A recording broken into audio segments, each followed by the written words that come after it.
seisi rumah kami besar hati untuk terus memuji menyembahmu. Nah, makanya kita perlu ingatkan kawan-kawan kita yang dalam Islam ini, dari buahnya kelakuan mereka, tindakan mereka, perangui mereka itu adalah sumber atau sangat terkait dengan pola pikir mereka. Nah, dari buahnya kita kenal siapa mereka. Demikian juga dari buahnya mereka kenal siapa orang lain. Gitu kan, itu satu hal yang susah dimengerti oleh orang Islam, dan perlu kita beri edukasi kepada mereka bahwasanya sistem itu adalah sistem yang ada dalam alam, yang perlu mereka terima sebagai petunjuk, walaupun petunjuk itu sistem itu ditolak secara doktrin. Jadi kontradiksi antara doktrin Islam dengan yang ada dalam alam ini perlu mereka sadari bahwasanya sistem ini menunjukkan satu kebenaran yang hakiki duduk perkara setiap permasalahan. Makanya kita perlu mengajak mereka-mereka yang Muslim cendekiawan untuk bisa jujur dalam menunjukkan atau menjelaskan satu posisi, sehingga posisi itu mencerminkan kondisi alam, tidak terbalut dengan dogma buta. Kalau cendekiawan Islam masih terbalut dalam dogma buta ketika mereka menjabarkan atau menjelaskan argumen mereka atau posisi mereka, pada sesungguhnya mereka tidak mendidik mereka sendiri. Ya kan? Kalau dalam bahasa Inggris itu sering digunakan itu, they don't do any justice for themselves. Ya kan? They don't do any justice for themselves. Dengan mereka tidak menunjukkan satu justifikasi atau keadilan buat mereka dengan mencoba menipu atau menutup, ya kan, menutup kondisi yang ada dalam alam. Nah, itu saya kira 3 poin. Banyak hal yang Anda sebutkan itu yang perlu kita jabarkan nanti kepada kali mendatang. Tetapi itu diantaranya yang bisa kita yang bisa saya jelaskan kali ini dalam waktu yang singkat ini, dan itu poin menarik saya kira. Terima kasih banyak sekali Pak. Tadi yang saya lupa nih sebentar ya, Pak Oki ya, tadi pertanyaan dari Pak Oki. Terima kasih Prof. Ya memang ini satu lagi memang Prof. Bukan bertanya sebetulnya, saya cuma ingin mengelaborasi aja ya. Oke. Saya cukup sedih itu adalah memang saya lihat beberapa kali saya tonton di Komal Prof. Cakra itu mencoba untuk men-challenge cara pandang Nabi Muhammad seperti yang diagungkan oleh kaum umat muslim. Yeah. Saya melihatnya analoginya ini adalah ibaratnya kita punya seorang bapak yang sangat sayang kepada kita sebagai anaknya, dan kita pun sangat mengagumi bapak kita karena rasa sayang dan ungkapan kasihnya yang selama ini kita rasakan. Namun pada suatu kali ternyata bapak kita ini ditangkap, disidang, dan terbukti bersalah oleh karena kesalahan yang memang fatal. Katakanlah entah mungkin membunuh, mencuri, dan sebagainya. Ini saya melihat problem ini adalah tidak bisa menerima kenyataan. Ini makanya saya berharap, ya maaf kepada saudara-saudaraku umat muslim ya, mungkin betul kita mengenal dari salah satu sudut pandang, seperti ibarat analogi ini seorang bapak kita yang kita sayang, tapi ketika dia terbukti kesalahannya, apakah kita mau mengabaikan kesalahannya tersebut? Iya. Melalui ujian-ujian yang seperti dibahas oleh Prof. Cakra ini kan berarti akan mengarah kepada pembuktian. Saya berharap agar terbuka. Kita boleh fanatik, tapi jangan fanatik itu mengabaikan apa yang menjadi fakta ataupun kenyataan. Jadi ayolah kita berpikir terbuka, realistis, sekalipun itu pahit buktinya, tapi itu adalah kebenaran. Jadi kalau memang kita melihat itu salah, kenapa kita tidak mau mengatakan salah? Kalau sayang dengan rasa sayang dan juga kebenaran itu kan satu hal yang berbeda walaupun tipis. Iya. Ya kalau saya selalu mempunyai prinsip adalah orang baik belum tentu benar, tapi orang benar sudah pasti baik. Nah, saya harapkan ini mungkin bisa ya buat umat muslim sekalian agar tidak melihat sudut pandangnya terlalu kepada fanatisme berdasarkan doktrin yang sudah diterima, tapi tetap kita berusaha menguji lewat Komal Prof Cakra ini supaya hasil kenyataan yang muncul itu benar-benar sesuai dengan ya hasil uji lah istilahnya, dan kita pun bisa melihat itu secara mata terbuka, terlepas dari rasa sayang, karena fakta itu tidak akan mengurangi rasa sayang memang, tapi jangan mengabaikan fakta. Itu saja mungkin Prof. Terima kasih banyak Prof. Luar biasa tadi untuk Amin, amin. Pak Ongki, salam kenal ya. salam kenal. Bro Pendi, saya izin nanti boleh japri-japriannya. Boleh, siap. Siap, Tuhan memberkati. Shalom semuanya. Assalamualaikum. Shalom. Amin, amin. Ya, terima kasih banyak nih Pak Ongki. Terima kasih. Shalom, shalom. Terima kasih, shalom. Kita connect ya Pak Ongki. Baik, siap. 86. Oke, baik.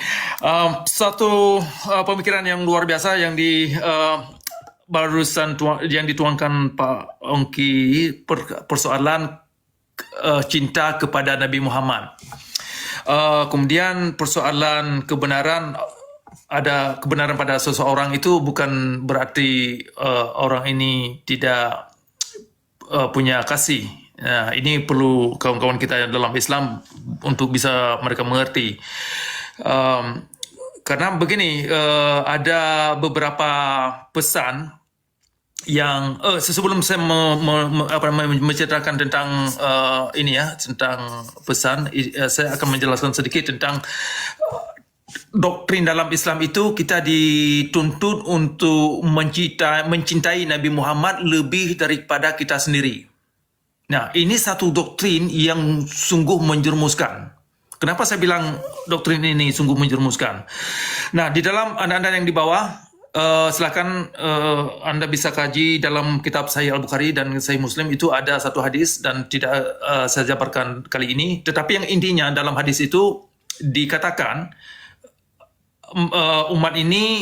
umat-umat yang benar-benar sungguh Muslim kan adalah seseorang yang mencintai Nabi Muhammad lebih daripada dirinya. Nah, kenapa ini bermasalah? Kenapa doktrin ini sungguh merusak dan sungguh menjerumuskan? Karena yang pertama, Nabi ini adalah fiksi menurut Al-Quran. Yang kedua, karakter Nabi yang digambarkan oleh Sahih Al-Bukhari, Sahih Muslim, dan kitab fikih, dan Sirah Muhammad, dan para mazhab, dan juga pemikir-pemikir Islam. Ternyata yang terkandung, yang digambarkan oleh kitab-kitab tersebut, perangai Nabi Muhammad tidak menunjukkan dianya orang baik-baik. Nah, kita ini yang dituntut untuk mencintai seorang tokoh yang ternyata karakter dia ini bisa merusak diri kita sendiri. Makanya kemarin saya membuat satu pernyataan persoalan syariat Islam. Penegakan syariat Islam sesungguhnya adalah penegakan kezaliman Nabi Muhammad. Nah, kenapa kezaliman Nabi Muhammad dengan syariat Islam ini suatu dua elemen yang tidak bisa dipisahkan. Nah, karena ketika kaum ulama mencambuk seseorang sampai sehingga pingsan, hingga luka, yang mereka tonjolkan, yang mereka pamerkan adalah karakter Nabi yang mereka amalkan. Makanya sungguh keliru kalau orang Islam mengingkari bahwasanya perlakuan kaum ulama itu tidak ada kaitan dengan perlakuan Nabi Muhammad. Nah, karena yang diakui dan yang ditonjolkan oleh kaum ulama di atas panggung, mencambuk seseorang hingga pingsan, hingga berdarah, itu adalah ada kaitannya daripada kitab-kitab yang mereka pegang. Nah, itu satu. Jadi tadi saya sebutkan bahwasanya perangai Nabi Muhammad ini yang tidak manusiawi, malah kita dituntut untuk mencintai tokoh ini. Mencintai sehingga ketika masyarakat Islam mengamalkan perangai dan tindakan Nabi yang zalim dalam agama, mereka ini membawa dirinya kepada tindakan yang demikian. Nah, ini satu mekanisme dalam Islam yang saya kira jarang dimengerti orang Islam. Jarang sekali dimengerti.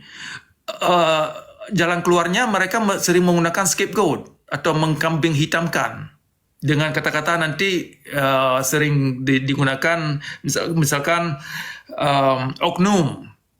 Kemudian nanti bisa dikatakan, oh dia ini kurang mengerti, kurang banyak ilmu. Tetapi bukan persoalan kurang ilmu. Persoalannya memang dari struktur, dari bagan doktrin memang dirancang demikian. Nah, makanya analogi yang kita katakan, oh seseorang yang melakukan kejahatan dalam Islam atau nama Islam itu tidak ada kaitan tidak ada kaitannya dengan kitab atau ajaran, itu sungguh keliru. Kalau mereka jujur. Nah, jadi ada dua cara kita bisa luruskan persoalannya. Yang pertama, kita bisa luruskan dari personal seseorang, apa dia bisa mengerti atau dia kalau salah mengerti itu bisa dimaklumi. Ya kan, bisa dimaklumi, yang namanya kita manusia kadang-kadang salah interpretasi.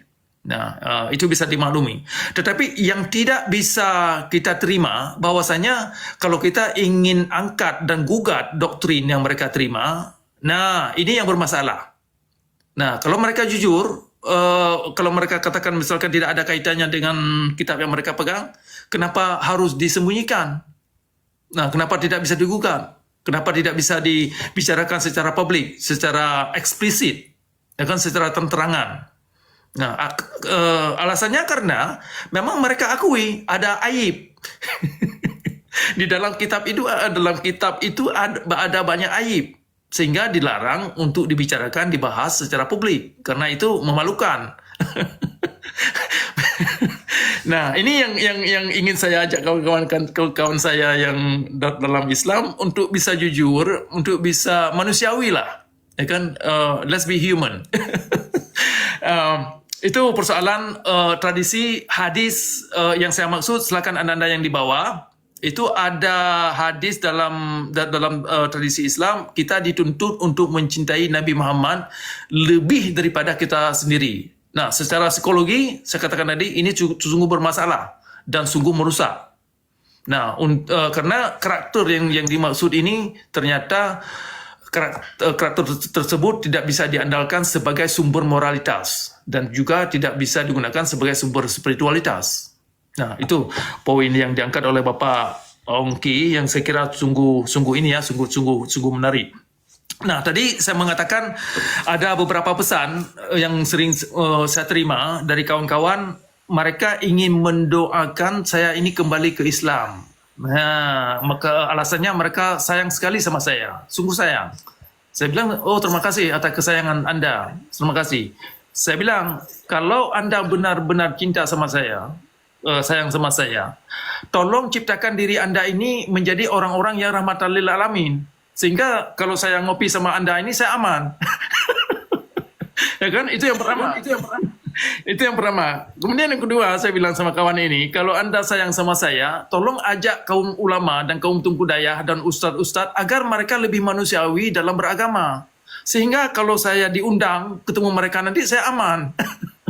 Kalau saya tidak aman, kalau tidak ini cinta Anda ini mungkin perlu dipoles, ya kan, makna dan definisi Anda yang Anda maksud itu bagaimana.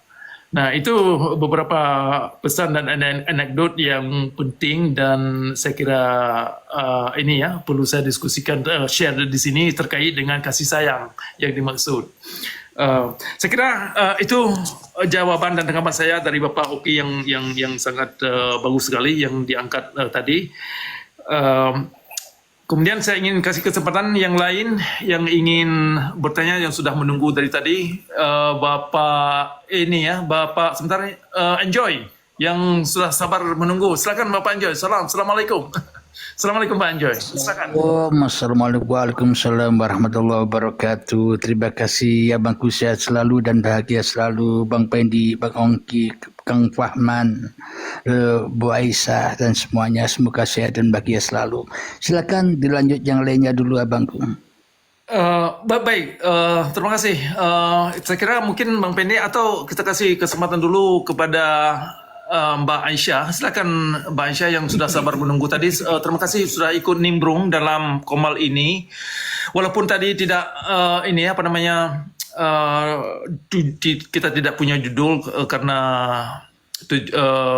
topik tamu yang kita interview yang akan kita wawancarai ternyata ada sedikit gangguan teknis, tetapi saya kira poin-poin yang sudah dibicarakan ini sungguh menarik. Mungkin Mbak Aisyah ada pemikiran dan pertanyaan mungkin atau apa, silakan. Iya, selamat malam. Shalom. Ya, Bang Cakra, susah masuk ke Pak Cakra ini. Saya kemarin juga lagi di bawah, susah ya, Pak. Cuma kepengin tanya karena beberapa hari ini saya belum dapat jawaban dari teman-teman Islam khususnya ya. Pertanyaannya sebenarnya pertanyaan basic di dalam Islam dan itu kewajiban. Ya. Karena memang ternyata Pak Cakra ya 4 hari belakangan ini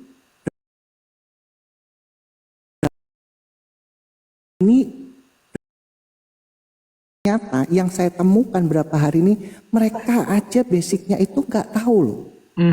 Dasar kewajiban dalam Islam yang basic itu nggak tahu. Iya. Ya, jadi kemarin tuh ada 2 tema sebenarnya ya, berapa hari yang lalu sampai hari ini sampai tadi pun sama. Jadi tentang syahadat dan sunat. Itu kan basic, tapi itu kewajiban, betul Pak Cakra? Iya. Oke, pertanyaan saya, sunat itu perintah siapa sih? Kan itu? Iya. Ya, kita butuh validasi di situ. Iya. Ya, itu perintah siapa? Kalau perintah Allah di surah mana dan ayat berapa? Gitu kan? Sementara mereka yang bawa, ada beberapa bawa, tapi itu ya larinya ke At-Tabarani itu loh. Justru di situ saya bilang, kalau kamu bawa itu, ya satu orang itu tuh berapa versi? Ada yang bilang di dalam kandungan, ya. Ada juga bilang belum genap 7 hari disunat. Nah itu pun versinya ada berapa? Bukan cuma 1. Iya.